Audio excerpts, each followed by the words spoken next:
Jed, ano ang pinakababantayan ng Senado pagdating sa budget deliberations?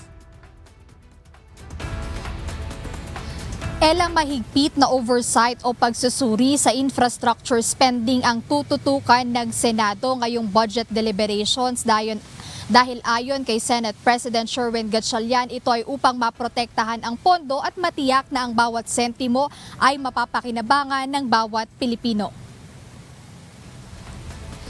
Matapos ang sunod-sunod na ulat hinggil sa pagbagal ng disbursement sa mga proyekto sa public works nitong nakaraang buwan, binigyang diin ni Senate President Sherwin Gatchalian na hindi basta-basta hahayaan ng mataas na kapulungan na masayang ang pondo ng bayan.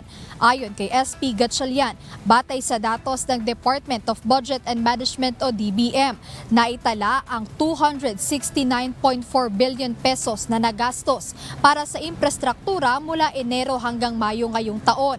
Mas mababa ito ng 42.9% kumpara sa 471.5 billion pesos noong kaparehong panahon noong nakaraang taon. Bunsod umano ito ng mas mahigpit na pagbusisi sa mga proyekto.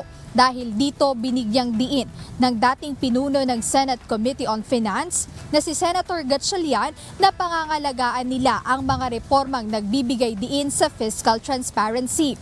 Aniya, ang pondo para sa infrastruktura ang pangunahing susi sa paglago ng ekonomiya at paglikha ng trabaho, kaya't kailangang matiyak na hindi ito mapupunta sa katiwalian.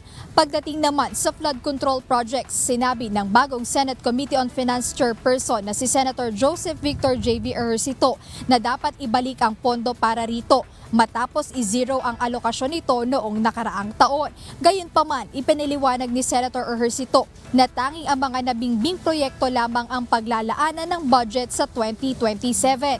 Mahalagaan niyang matapos ang mga proyekto kontra baha na nasimulan na dahil sayang din kung hindi ito maayos na mapapakinabangan.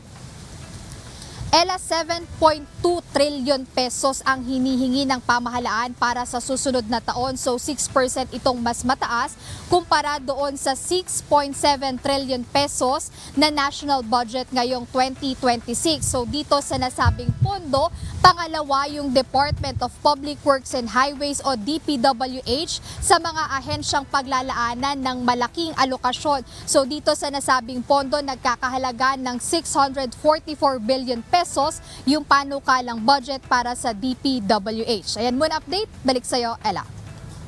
Maraming salamat, Jed Naresina.